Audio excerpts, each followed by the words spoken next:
Assalamu alaikum dear students, I am Anjum Shafiq, your biology teacher for grade 11, and today I am going to start the next division, that is Tracheophyta. So let's move to the classwork. Now dear students, division, the second division, that is Tracheophyta.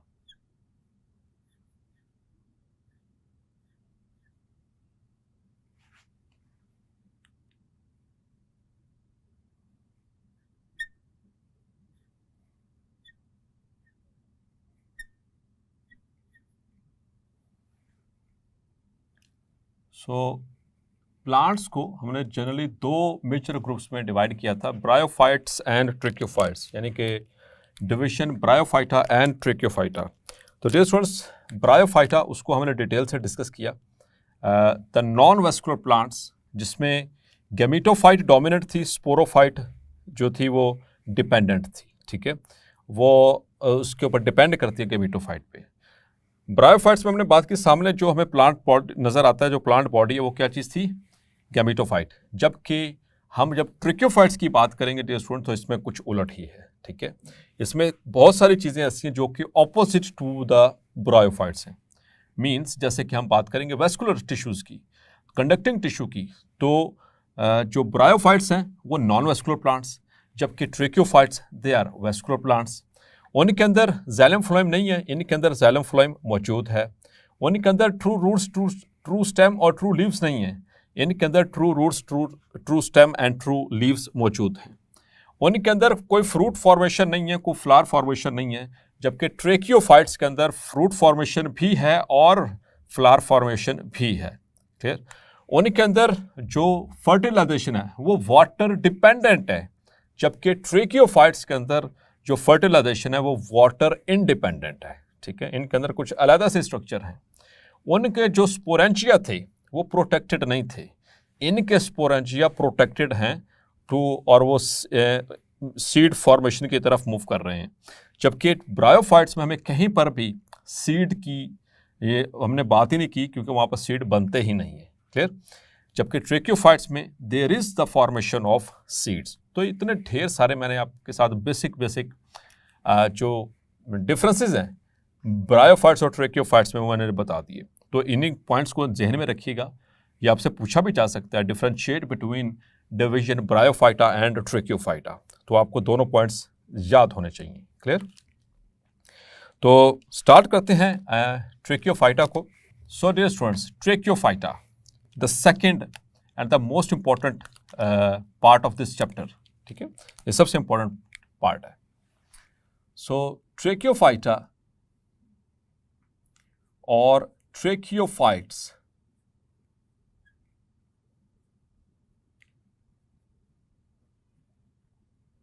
are the plants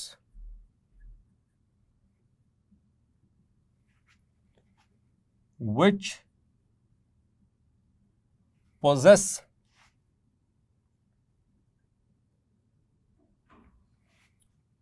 vascular tissue,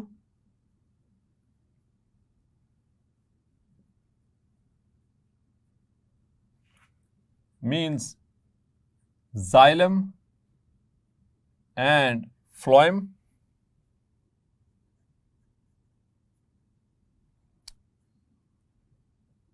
for transportation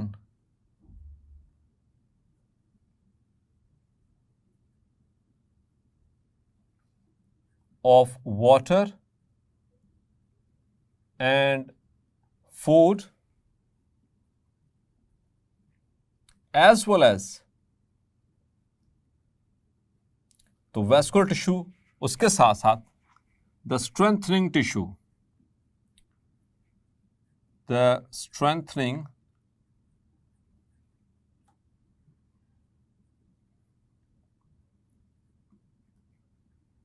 tissues like sclerenchyma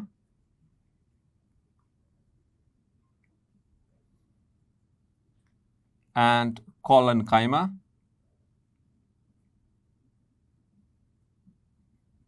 ठीक है, तो ये दोनों तरह के tissues इनके अंदर मौजूद हैं. They possess the vascular tissues and as well as the strengthening tissues. ठीक है, और they are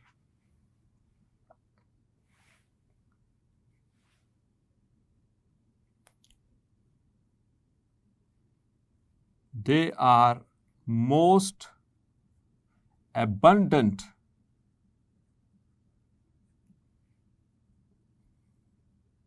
among the plants. यानी प्लांट्स में सबसे ज़्यादा जो तादाद है, abundance है, वो इन्हीं ट्रिक्योफाइट्स की है ओवरऑल. और ट्रिक्योफाइट्स में भी देखेंगे, and among the trichophytes and among the trichophytes,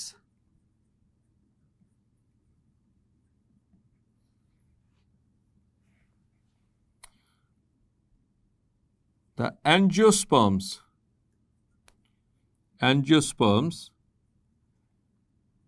ये बिलोंग करते हैं to class angiospermae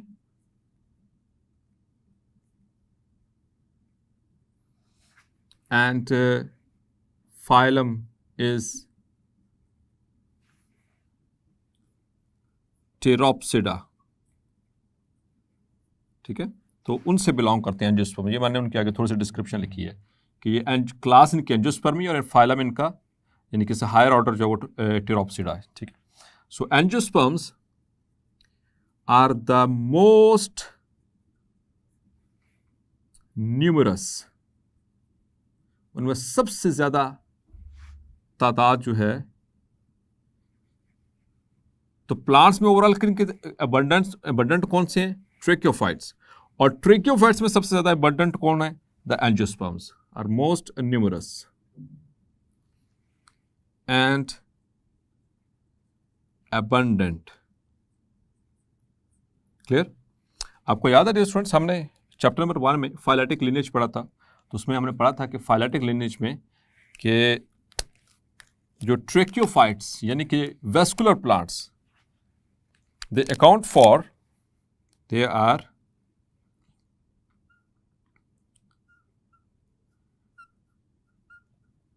the vascular plants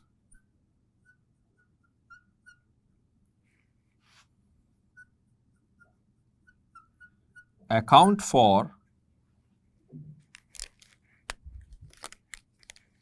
17.6%. याद है आपको जो लिविंग ऑर्गेनिजम्स जिनकी हमने रेशियो निकाली थी, तो 17.6% क्या थे? Vascular plants. वहां पर मैंने आपसे डिस्कस किया था कि चैप्टर नंबर 9 में हम इसको डिस्कस करेंगे. ठीक है, तो 17.6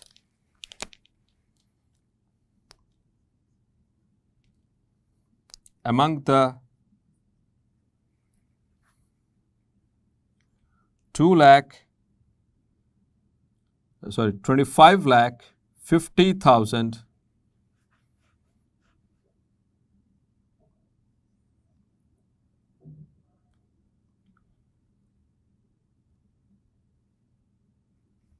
50,000 स्पीशीज, जो 25 लाख स्पीशीज हैं यानी 2.5 मिलियन, उनमें से 17.6 they are the vascular plants. Clear? और डियर स्टूडेंट्स, अब आप इनके कैरेक्टरिस्टिक्स को स्टडी कर लेते हैं. ठीक है, नाउ द कैरेक्टरिस्टिक्स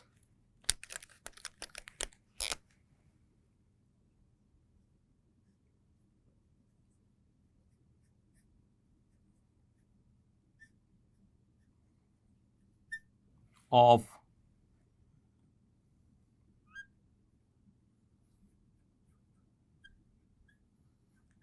ट्रेक्योफाइट्स और द ट्रेक्योफाइटा. क्लियर? कुछ जर्नल कैरेक्टरिस्टिक्स, जैसे हमने ब्रायोफाइट्स के भी पढ़े थे, इनके भी कुछ जर्नल कैरेक्टरिस्टिक्स पढ़ लेते हैं. So number 1 is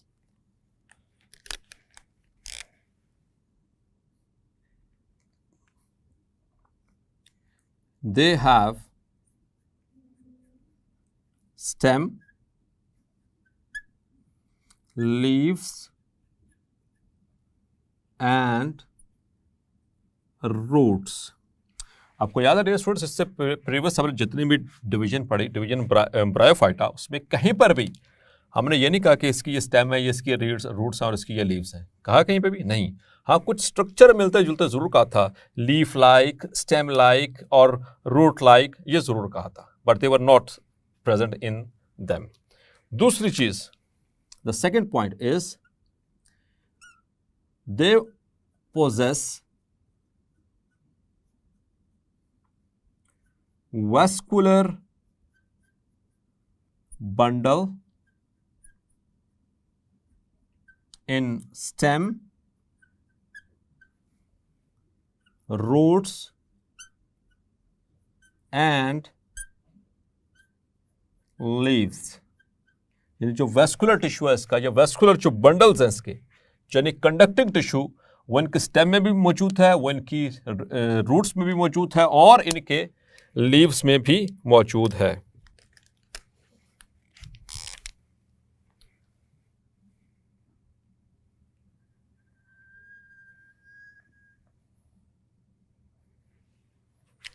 Now another feature is they have protected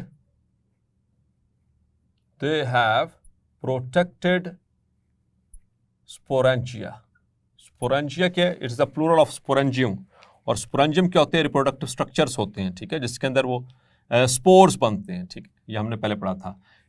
इससे प्रीवियसली ब्रायोफाइट्स के जो स्पोरेंजिया थे वो प्रोटेक्टेड नहीं थे, जबकि यहाँ पर जो स्पोरेंजिया वो प्रोटेक्टेड हैं, leading to evolution of seed, और फिर इनमें एवोल्यूशन होती है सीड की, leading to evolution of seed. Number 4, they possess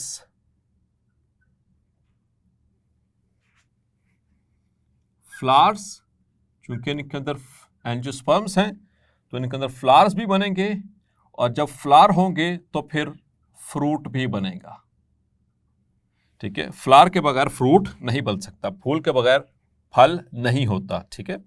तो इनके अंदर ये पहले ऐसे प्लांट्स हैं, ये ऐसी डिवीजन है जिसमें फ्लावर्स भी और फ्रूट्स भी हैं। ब्रायोफाइट्स में हमने कहीं पे भी ना तो पढ़ा फ्लावर्स और ना ही पढ़ा fruits. Now another thing, very important character, they have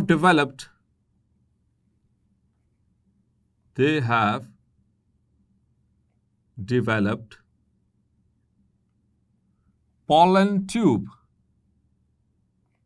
इनके अंदर pollen tube की डेवलपमेंट हुई for the safe and water independent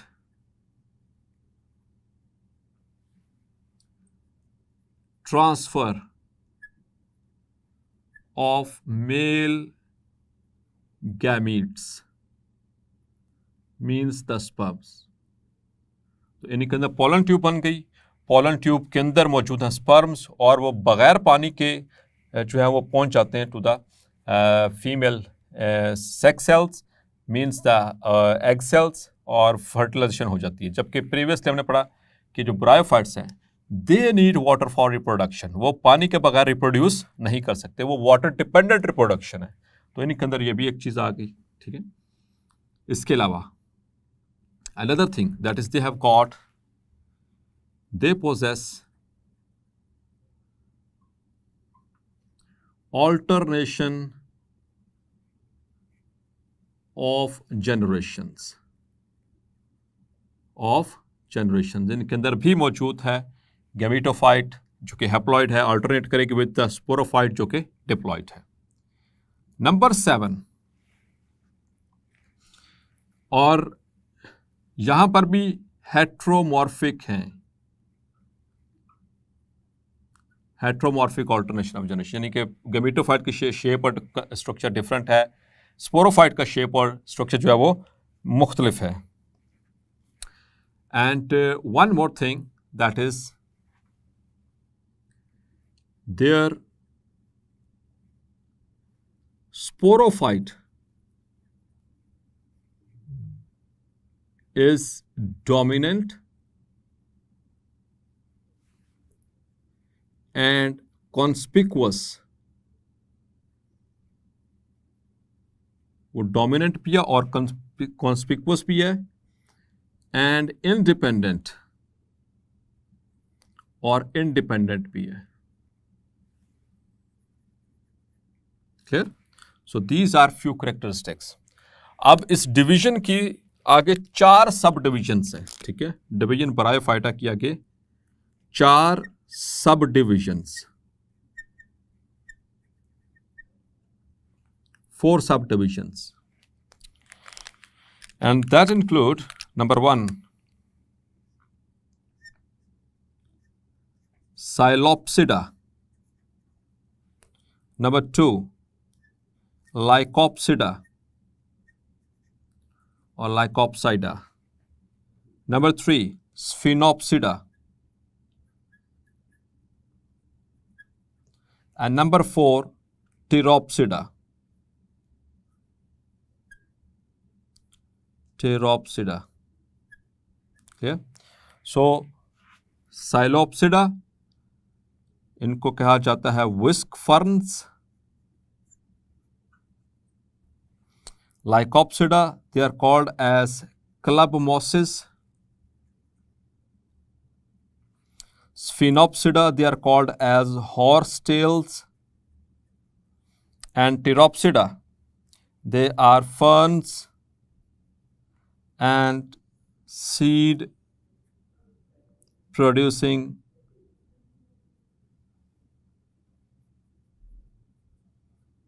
plants. Okay, यानी कि स्पर्मेटोफाइट्स. तो चलते हैं डियर स्टूडेंट्स पहली सब डिवीजन की तरफ. The first sub division,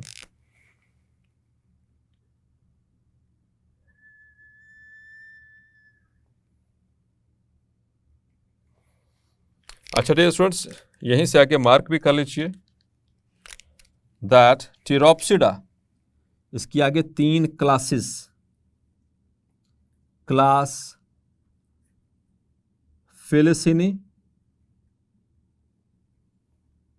class gymnospermae,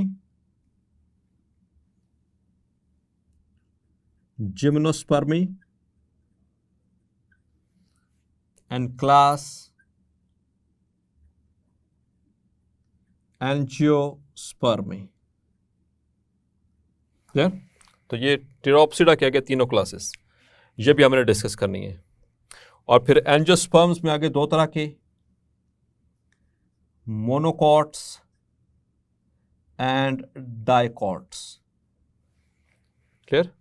तो अब आपको याद होगा जो हमने चैप्टर के स्टार्ट में एक वो फ्लो चार्ट सा बनाया था, आपको आइडिया हो चुका होगा कि अब हम कहाँ पर फॉल कर रहे हैं, कहाँ पर हम स्टडी कर रहे हैं. ठीक है, so the first sub division is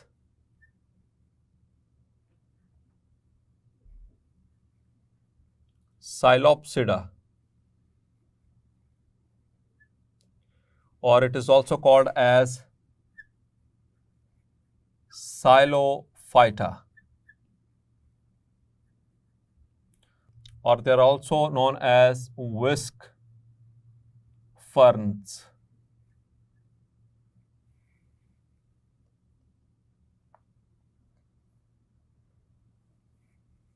Clear?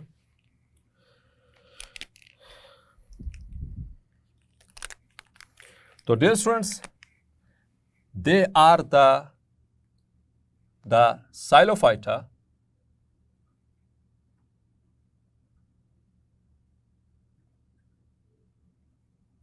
are the earliest and they are the earliest and the most simplest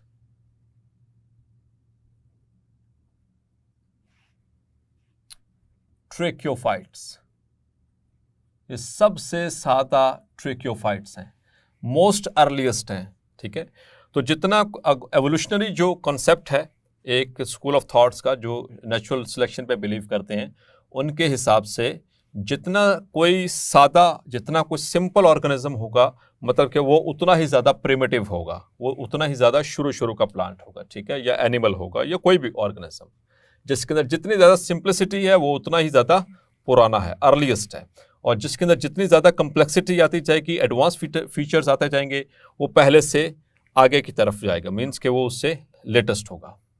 so they are the most simplest and the most earliest group of the bryophytes, tracheophytes. Clear? और अभी तो ये शुरू के plants हैं according to evolutionary concept, तो इनके अंदर ना तो ट्रू रूट्स हैं और ना ही ट्रू लीव्स हैं, ठीक है। These plants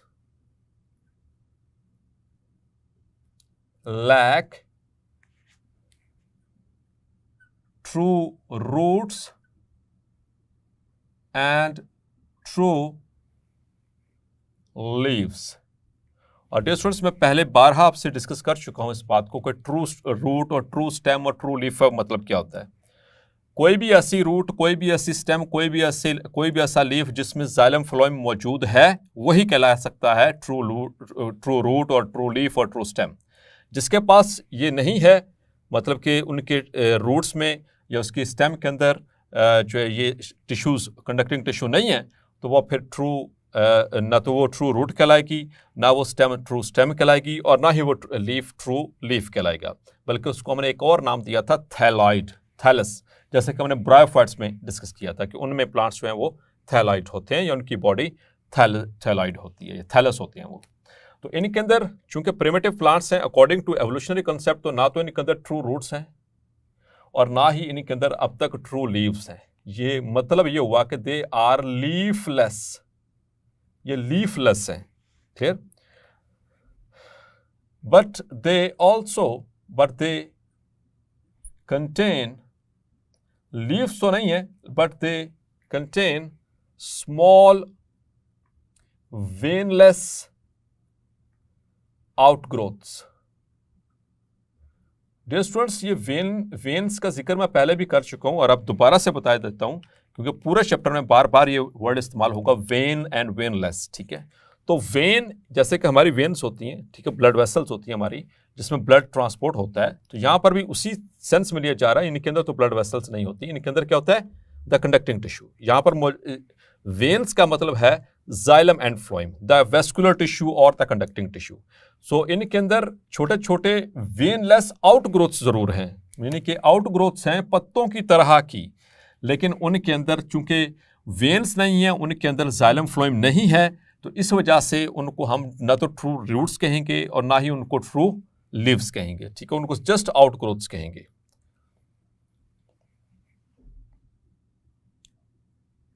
तो जब भी हम किसी प्लांट की बात करते हैं तो उसमें दो जनरेशन है, स्पोरोफाइट और गमीटोफाइट। ठीक है, तो जो कि अल्टरनेट भी करती हैं, जैसे कि हमने बात की कि इनके अंदर भी अल्टरनेशन ऑफ जनरेशन मौजूद है। तो पहले डिस्कस करते हैं इसकी स्पोरोफाइट को। ठीक है, तो इसकी हम स्पोरोफाइट की ही बात कर रहे हैं। ठीक है, ये हम स्पोरोफाइट के जो फीचर्स हैं उसको डिस्कस कर रहे हैं। तो इनके पास सिर्फ एक स्टेम है। ठीक है, दे हैव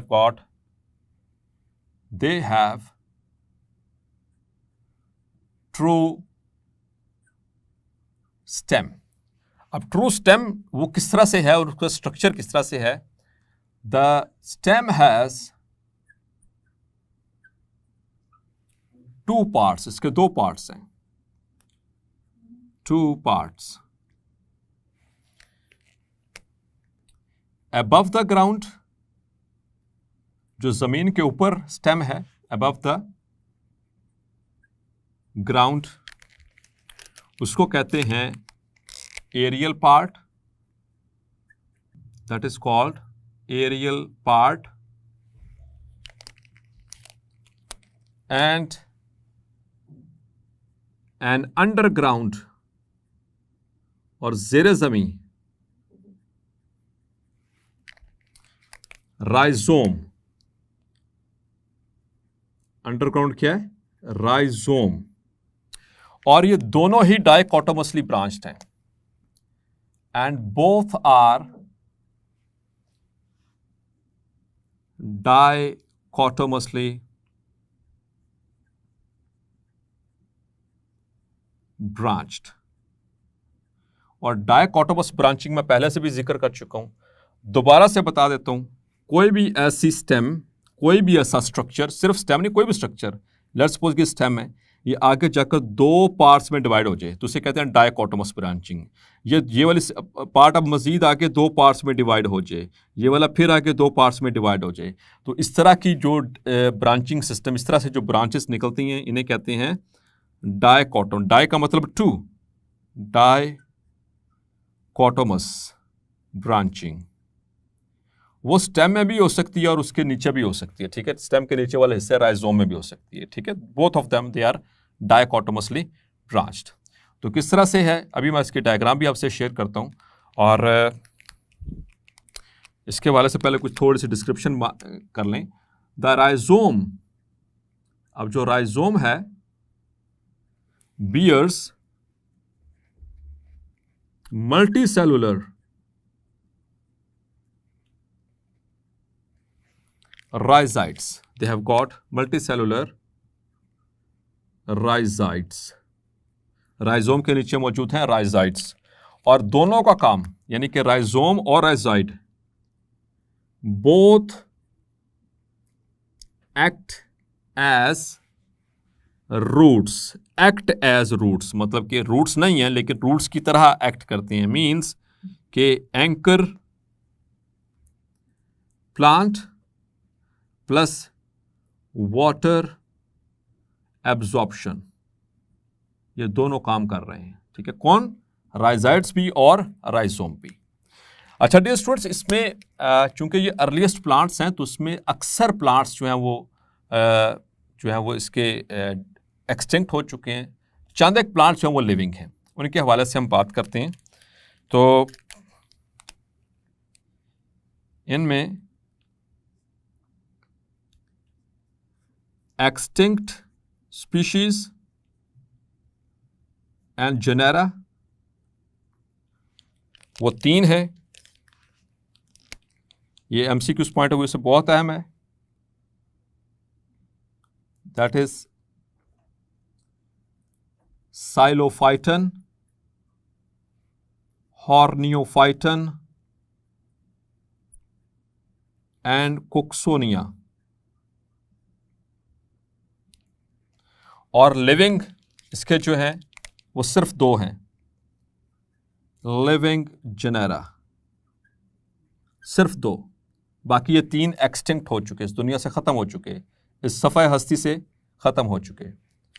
सिर्फ दो इस जो सब डिवीज़न है यानी कि साइलोफाइटा, इसके दो जेनेरा सिर्फ लिविंग हैं। एक है मैसिपिटेरिस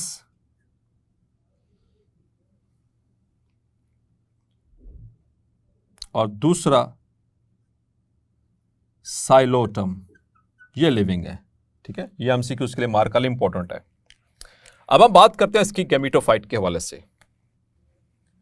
नाउ द गैमेटोफाइट, तो गैमेटोफाइट इसकी अंडरग्राउंड है और थैलॉइड है, ठीक है। The gametophyte is underground and thalloid. Thalloid किसे कहते हैं? ऐसा स्ट्रक्चर जिसमें ना तो ट्रू रूट्स हो, ना ट्रू लीव्स हो, ना ट्रू स्टेम हो, ना जाइलम हो, ना फ्लोएम हो, तो उसे कहते हैं थैलॉइड, ठीक है। तो इसकी जो गैमेटोफाइट है ज़ेरे ज़मी है पहली बात, और उसी के अंदर मतलब कि इसके सेक्स ऑर्गन्स मौजूद हैं, एंथेरेडिया एंड आर्चिगोनिया, लेकिन साथ ही साथ में ये मतलब कि थैलॉइड है, ठीक है। एंड थैलॉइड, और ये थैलॉइड होती है and is colourless, it is also colourless. चूंकि अंडरग्राउंड है तो बाहर अंडरग्राउंड के उसमें क्या करना है कलर को देख के भाई, तो अल्लाह ताला ने इसलिए इसको कलरलेस रखा है, ठीक है। सो उसका कलरफुल होने का कोई फ़ायदा नहीं, यानी ग्रीन होने का कोई फ़ायदा नहीं है। अच्छा याद रखिएगा, चूंकि इसमें ना तो ट्रू रूट्स हैं ना ही ट्रू लीव्स हैं, लीव्स इसमें मौजूद नहीं है। आमतौर पर फोटोसिंथेसिस लीफ का काम होता है, तो इसकी जो स्टेम है वो फोटोसिंथेसिस करेगी, ठीक है। इन इस ग्रुप की जो स्टेम है वो फोटोसिंथेसाइजिंग होगी, क्लियर। और थैलॉइड होती है, कलरलेस होती है, ठीक है। एंड हैव फंजाई, इसके पास फंजाई है, ठीक है, विच प्रोवाइड्स फूड, वो इसको फूड प्रोवाइड करता है, एंड इन रिटर्न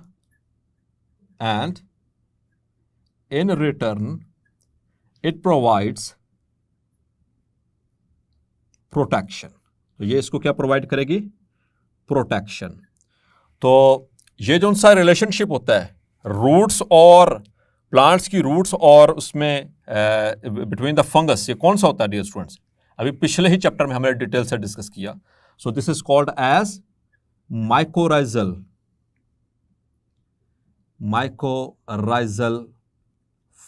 एसोसिएशन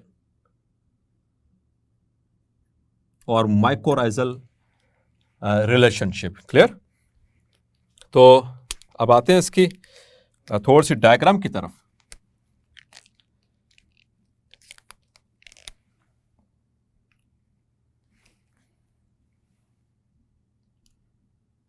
तो ये इसकी स्टेम,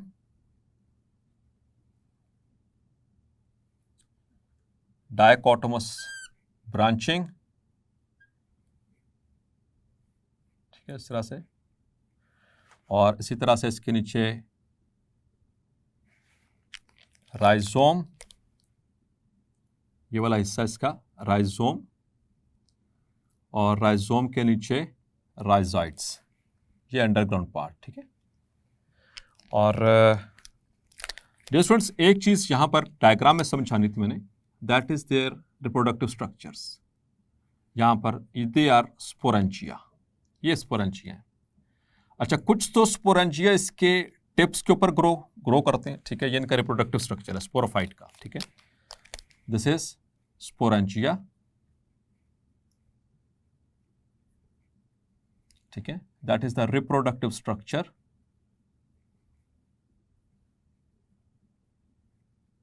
ठीक है, और यह कहां पर मौजूद है? या तो टिप्स पे, एट द टिप्स, और लेटरली,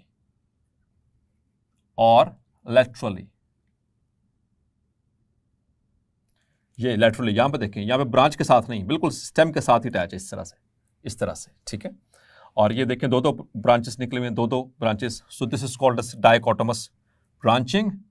ये इसकी राइजोम अंडरग्राउंड पार्ट, और उसके नीचे ये रूट्स की तरह के, दीज आर राइजॉइड्स। ठीक है, और डियर स्टूडेंट्स, इसकी जो स्टेम है, अगर हम इसका क्रॉस सेक्शन देखें, if you look at the cross section, अभी आपको इसको क्रॉस सेक्शन दिखाऊंगा इसकी स्टेम का। So there here we go, the cross section of Psilopsida plant, वो किस तरह से होगी? तो डियर स्टूडेंट्स, इसके आपको पता, प्लांट्स के बाद सबसे बाहर कौन सी लेयर होती है? सो देयर इज एपिडर्मिस, उसके नीचे एक ब्रॉड लेयर होती है कॉर्टेक्स, इसके पास वो भी मौजूद है। कॉर्टेक्स के नीचे होती है